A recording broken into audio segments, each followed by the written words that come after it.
Irmãos queridos, eu convido a todos para que abram a sua Bíblia na carta do apóstolo Paulo aos Filipenses.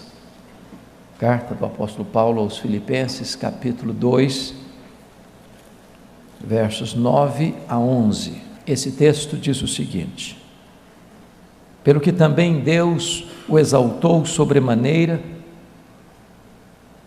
e lhe deu o nome que está acima de todo nome, para que ao nome de Jesus se dobre todo o joelho, nos céus, na terra e debaixo da terra, e toda língua confesse que Jesus Cristo é Senhor, para a glória de Deus Pai.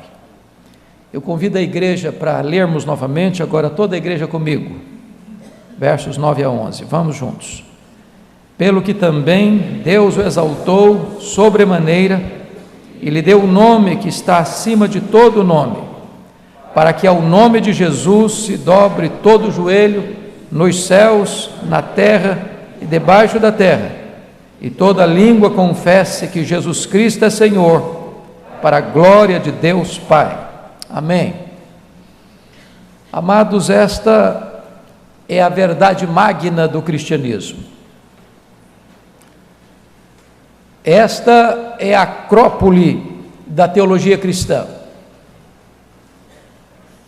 Este é o núcleo do Evangelho.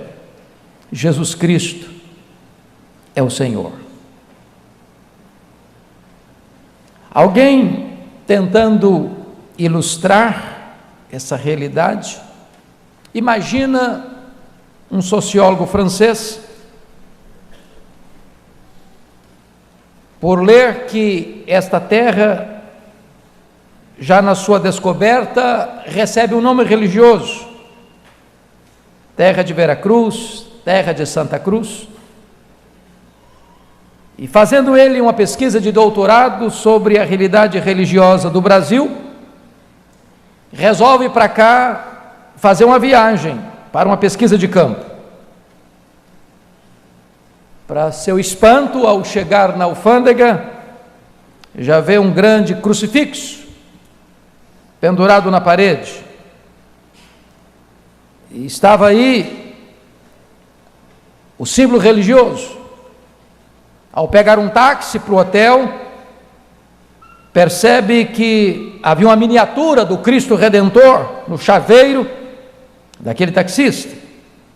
Na medida que ele caminha para o hotel, ele vai passando diante de templos religiosos das mais diferentes denominações. Então ele sai a campo para sua pesquisa e aborda uma pessoa e diz: você crê em Jesus?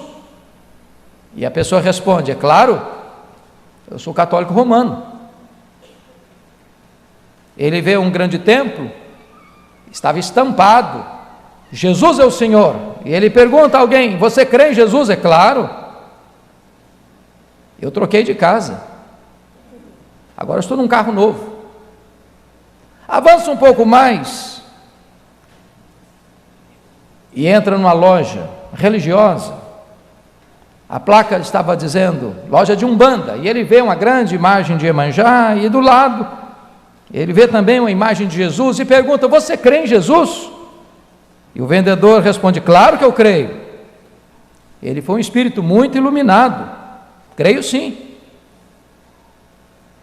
Ele sai dali, vai para a faculdade, entra na sala de um professor, filósofo, historiador, tem na sua mesa obras de Spinoza, de Hume, de Kant, de Engels, de Comte.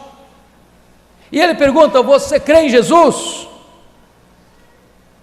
E o professor responde: sim, eu creio. Ele foi um homem muito adiantado para a sua época.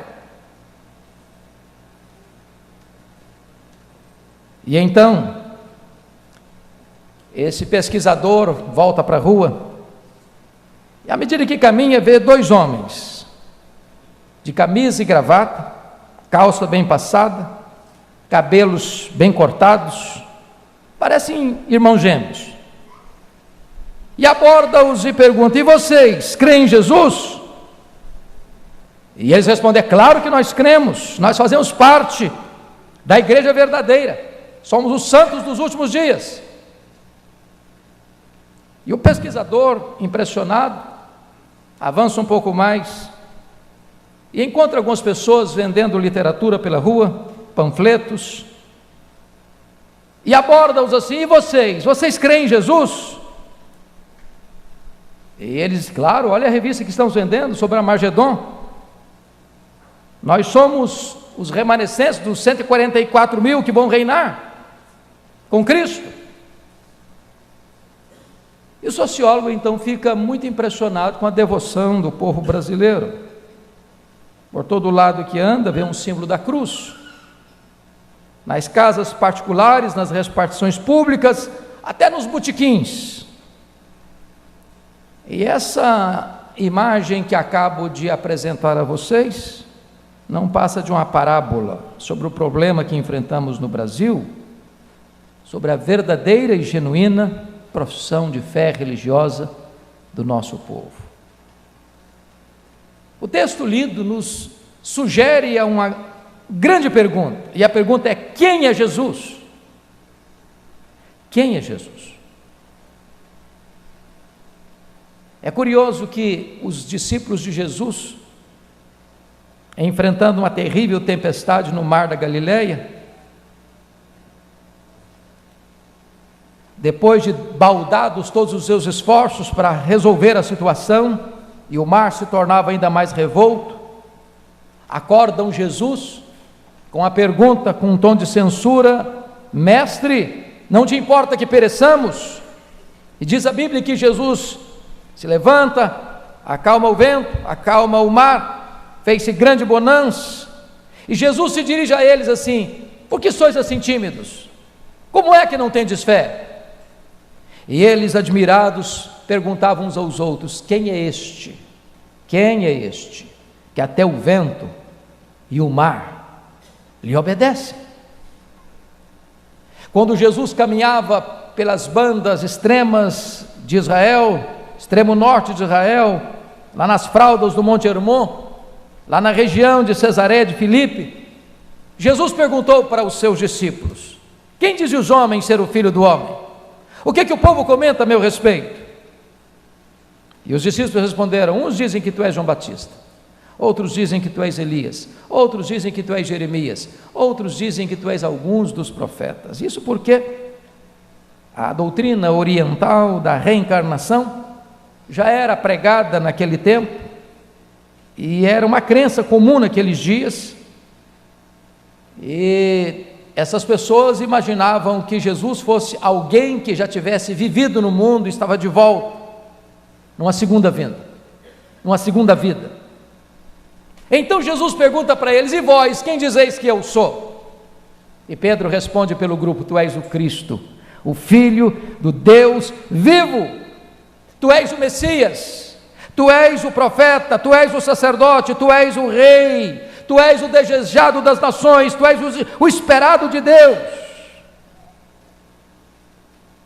E foi por esta causa, por causa dessa identidade, e não devido aos seus milagres e às suas ações, que Jesus foi condenado à morte.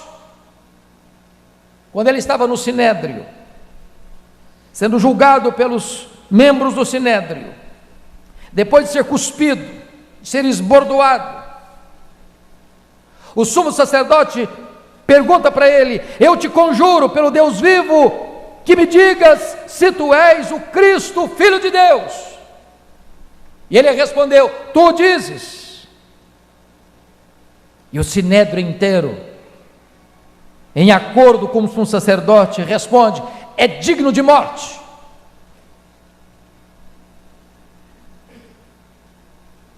Quando a acusação é feita contra ele diante de Pilatos, uma das acusações era esta: ele se faz Filho de Deus, ele se apresenta como Cristo, ele blasfema.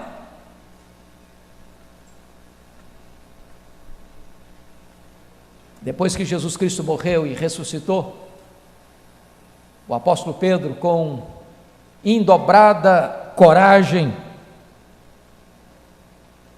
desafia o povo de Israel, dizendo: vós, com mãos iníquas, o crucificaste, mas Deus o ressuscitou e o fez Senhor e Cristo. E agora, o apóstolo Paulo vai nos informar que, pelo fato dele ter se humilhado até a morte e morte de cruz, Deus o exaltou sobremaneira e lhe deu um nome que está acima de todo nome, para que o nome de Jesus se dobre todo o joelho, nos céus, na terra e debaixo da terra, e toda língua confesse que Jesus Cristo é o Senhor, para a glória de Deus Pai. Irmãos, esta é a verdade essencial do cristianismo, esta é a mensagem principal da igreja. Jesus Cristo é o Senhor, mas esta verdade é uma verdade perseguida, atacada, e atacada desde o tempo dos apóstolos. Vocês bem se lembram que já no primeiro século, os gnósticos negavam que Jesus Cristo era verdadeiramente Deus, porque eles tinham um pensamento de que a matéria é essencialmente má, e se a matéria era essencialmente má, e se Jesus Cristo se encarnou, se ele tinha um corpo real, tangível, físico, então ele não podia ser Deus. E desta maneira, como fruto deste gnosticismo, surge um ramo chamado de docetismo. E o docetismo dizia o seguinte: não, nem um corpo ele teve, ele não veio em carne, ele era uma espécie de fantasma. E por isso, se você conferir comigo o que João escreve na sua primeira carta, no capítulo 4, versículo 2, João vai dizer assim: nisto reconhecereis o Espírito de Deus, todo espírito que confessa que Jesus Cristo veio em carne é de Deus. Porque no primeiro século alguns estavam dizendo que ele não veio em carne, que ele era apenas um fantasma, que quando ele caminhava pela praia não deixava marcas na areia. Estavam pregando um outro Cristo, um outro Jesus, que não havia se encarnado. Se você conferir comigo na segunda epístola de João, versículo 7, João ainda prossegue e diz: porque muitos enganadores têm saído pelo mundo fora, os quais não confessam Jesus Cristo vindo em carne. Assim é o enganador e o anticristo. Portanto, irmãos, essa doutrina foi atacada já no primeiro século. Mais tarde, tem outros hereges como Nestório, afirmando que havia duas pessoas em Jesus Cristo, e não duas naturezas. Depois surge Eutiques, que dizia que Cristo tinha uma só natureza, e não duas. E é necessário então que a igreja reúna em concílios para tratar desta matéria, e no concílio de Calcedônia fica absolutamente claro que Jesus Cristo é Deus, que Jesus Cristo é homem, que ele não deixou de ser Deus ao se fazer homem, e que ele não deixou de ser homem ao retornar aos céus como Deus. Séculos se passaram, e esta verdade de Jesus Cristo foi ainda muito atacada. Vocês se lembram que no século XVII veio o racionalismo francês, e no pacote do racionalismo francês vem o iluminismo, e com o iluminismo vem o ateísmo, e muitos filósofos se levantaram, como Voltaire, como Jean-Jacques Rousseau, como Diderot, e o humanismo se separa das Escrituras e de Cristo, negando sua divindade e seu senhorio. Vem o século XIX, e o século XIX viu a publicação de duas obras que se tornaram famosas na história acerca de Cristo, a obra de Renan e a obra de Strauss. E eles publicam sobre Jesus, escrevem sobre Jesus, mas um Jesus humano, não um Jesus divino. Não Jesus revestido de glória, não Jesus revestido de poder, não o Filho de Deus que veio até nós com toda a glória e majestade, a expressão exata do ser de Deus, o resplendor de Deus, em quem habitava corporalmente toda a plenitude da divindade. Chegamos ao século XX, o apogeu do humanismo, seria o século cristão. A ciência, a medicina, a educação assegurava certamente o triunfo humanista, transformando o mundo. Surge também aí a teologia liberal, afirmando a fraternidade universal, com Deus reconhecido como o Pai de todos, indistintamente, sem exceção, sem excepção. Todos os homens são irmãos, não importa no que você crê. Quando os homens estavam enamorados de si mesmos, narcisistas,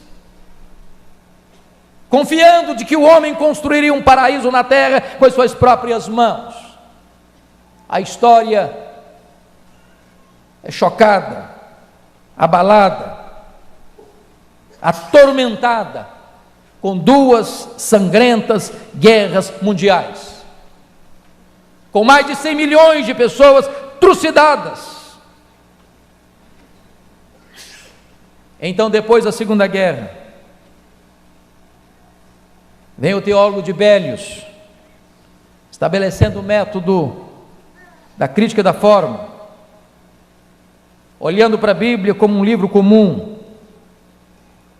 Depois vem Rodolfo Bultmann e olha para a Bíblia e diz: não, esse livro está cheio de mitos, precisamos demitologizar o Novo Testamento.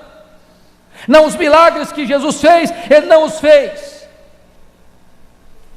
E desta maneira, irmãos, ao longo desses 20 séculos, esta verdade magna do cristianismo tem sido atacada com muita ferocidade.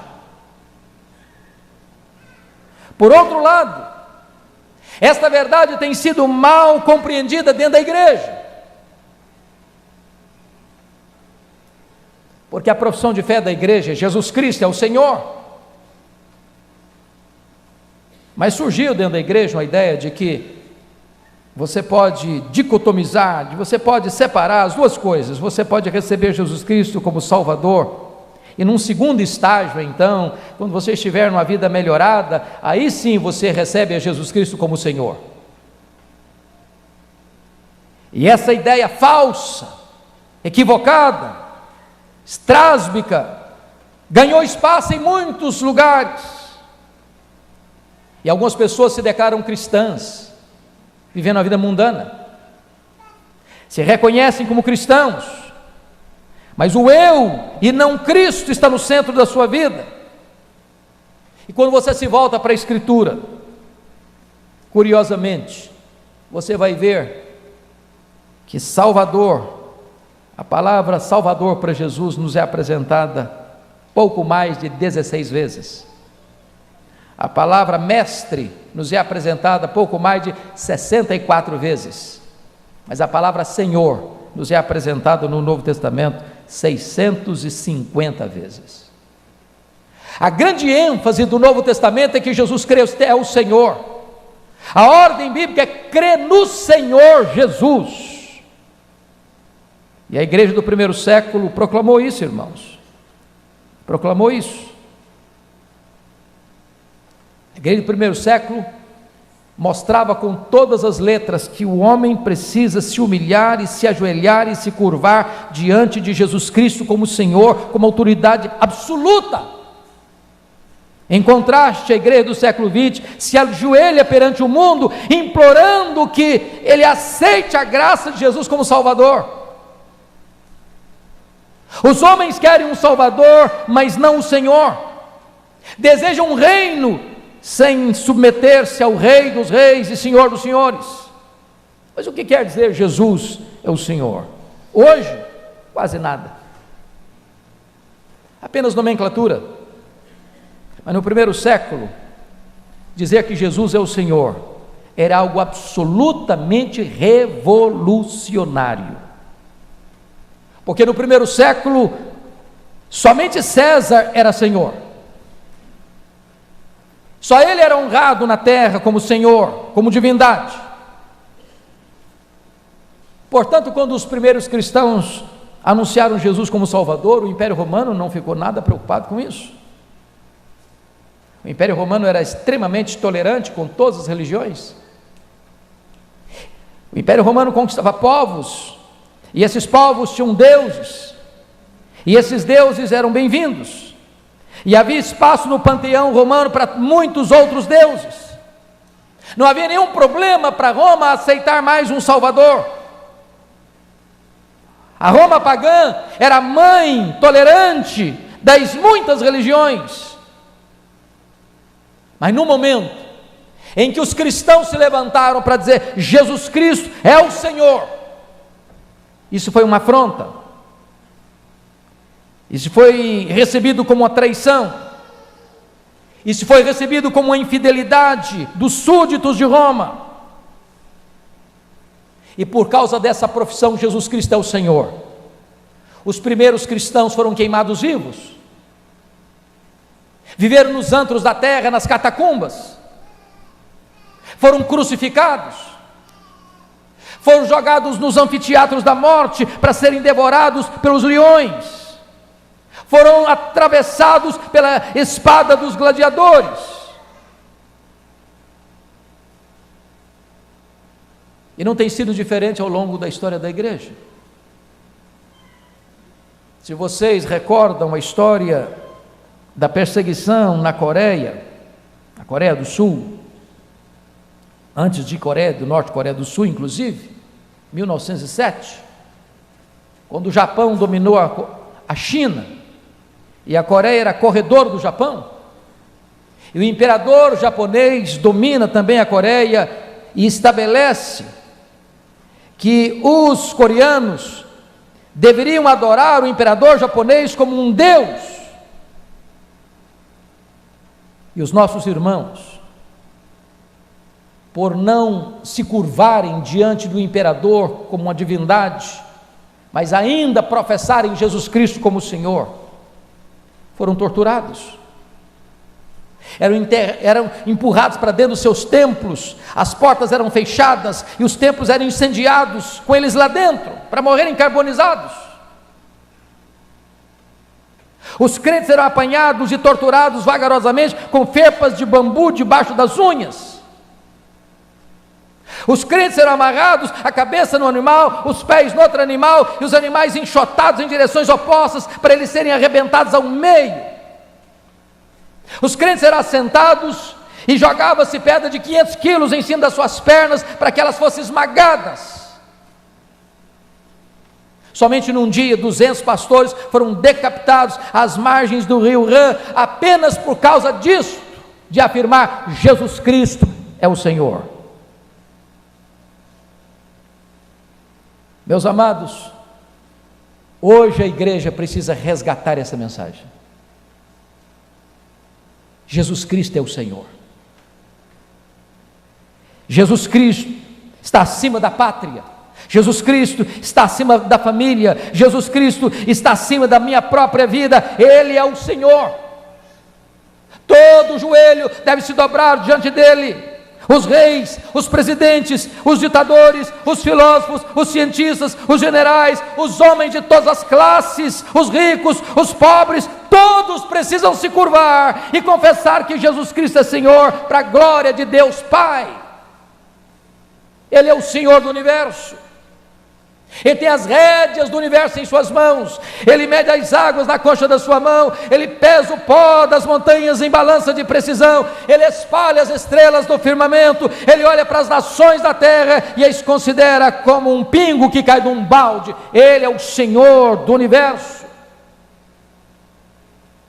É por isso que Apocalipse capítulo 5, numa visão beatífica e gloriosa, João vê o Cordeiro, aquele que tem o livro da história em suas mãos, aquele que morreu e venceu para abrir o livro e desatar-lhe os selos.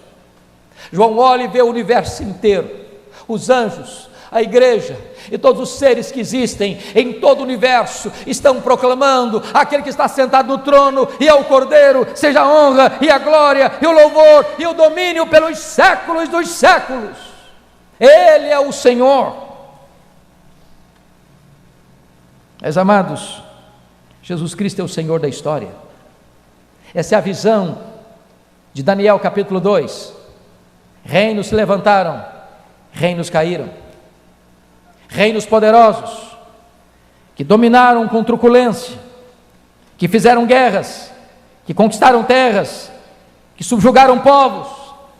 Esses reinos caíram, e outros hão de cair, mas um reino vai prevalecer, e vai encher toda a terra, de mar a mar, de limite a limite. E este reino vai encher toda a terra, e ele vai ser o reino do Senhor e do seu Cristo, e ele será Senhor, o Rei dos reis, o Senhor dos senhores, para sempre, e sempre, e sempre. Os historiadores, os sociólogos, os antropólogos, os cientistas olham com uma espécie de pessimismo para a nossa história. Os presidentes que têm nas mãos os botões que acionam armas nucleares, pensam que eles estão no controle, pensam que eles é quem acionarão os instrumentos para a destruição desse planeta, mas não será. Quem está no controle é Jesus Cristo. Quem detém o poder é Jesus Cristo. E a história não caminha para um desastre fatal, a história caminha para uma consumação gloriosa, e esta vitória é do Senhor e do seu Cristo e da sua igreja. E nós concluímos, porque dele é o reino, dele é o poder e dele é a glória. Mas Jesus Cristo é o Senhor da igreja, ele é o cabeça da igreja, ele é o dono da igreja, ele é o edificador da igreja, ele é o protetor da igreja, ele é o salvador da igreja, ele é o consolador da igreja, ele é aquele que é exaltado pelo Pai. E se você olhar comigo o texto que lemos, que reafirma esta verdade magna do cristianismo, destaco aqui algumas verdades. Primeiro, é que esta exaltação de Jesus Cristo é obra de Deus. Veja comigo, versículo 9: pelo que também Deus o exaltou sobremaneira. A Bíblia diz que ele se humilhou a si mesmo, mas a Bíblia diz que foi o Pai quem o exaltou sobremaneira. Que lição preciosa! Cabe-nos, à semelhança dele, nos humilharmos, e aqueles que se humilham serão exaltados, porque ele se humilhou a si mesmo, o Pai o exaltou sobremaneira. Mas em segundo lugar, a exaltação de Cristo é uma exaltação incomparável, porque o verso 9 diz: pelo que também o exaltou sobremaneira. Exaltou sobremaneira no grego é uma palavra só, significa o exaltou de uma maneira incomparável, exaltou de uma maneira que não tem condições de ser exaltado mais, exaltou no sentido pleno, maiúsculo, superlativo. Ele recebeu o nome que está acima de todo nome. Terceiro, a exaltação de Cristo é uma exaltação que exige rendição de todos.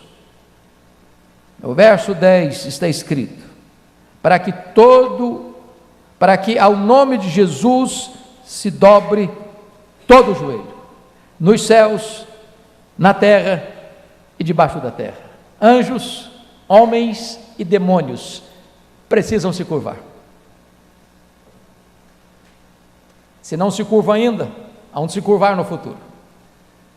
Se não agora, depois certamente. Se não voluntariamente, coercitivamente.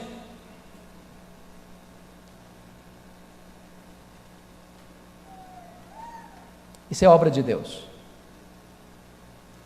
Quarto, a exaltação de Cristo é uma exaltação proclamada universalmente. Veja comigo o verso 11: e toda língua confesse que Jesus Cristo é Senhor. Toda língua, todo idioma, todo dialeto, todos os povos, todas as etnias da terra, sem exceção, sem exceção, toda língua precisa confessar que Jesus Cristo é Senhor.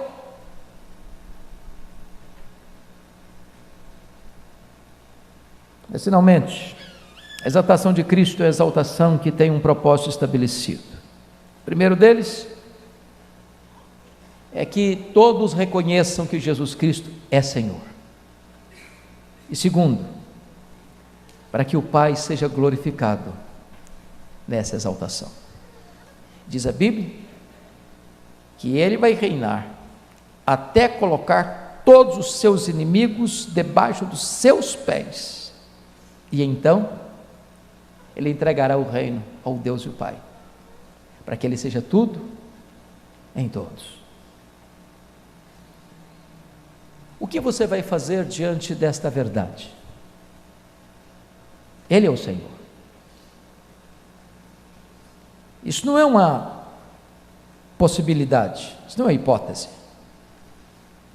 Isso não depende de você apoiar ou não apoiar, concordar ou não concordar, de crer ou não crer.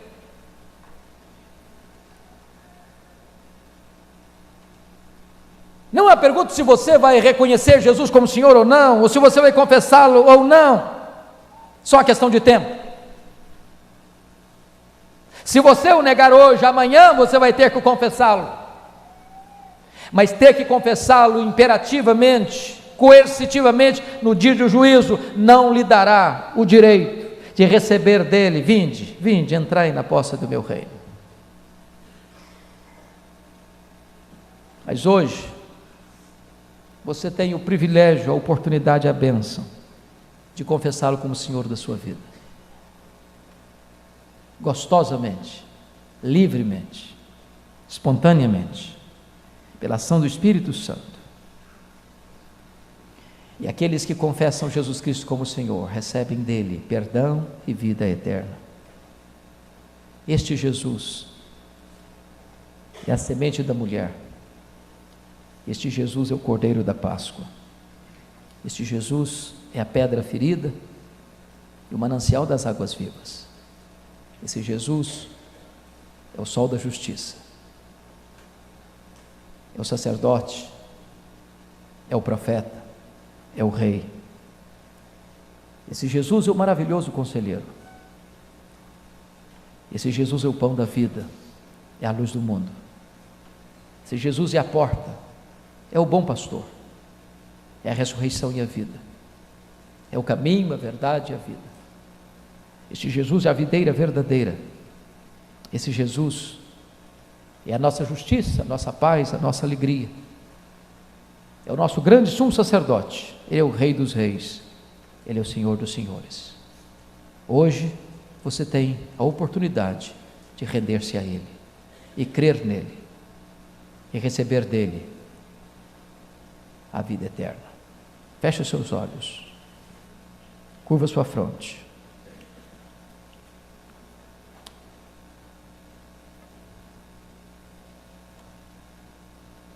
Senhor, que verdade preciosa é esta que acabamos de ouvir da parte das Escrituras, que tendo teu filho se humilhado até a morte e morte de cruz, tu mesmo, ó Pai, o exaltaste sobremaneira, e tu deste a ele um nome que é sobre todo nome, para que todo joelho se dobre, toda língua confesse que Jesus Cristo é o Senhor, para a tua glória. Aqui estão pessoas que já ouviram esta mensagem tantas vezes, mas só tu conheces aqueles que são teus. E se nesta noite alguém aqui que ainda não se rendeu pessoalmente, que esta seja a noite da rendição, que seja esta a noite da salvação, que ninguém postergue, adie esta mais importante e urgente decisão da vida, que haja salvação nesta casa, nesta noite, para a glória do teu nome, para a exaltação do nosso glorioso Redentor, nosso amado Salvador e Senhor, Jesus Cristo, em nome de quem nós te oramos. Amém.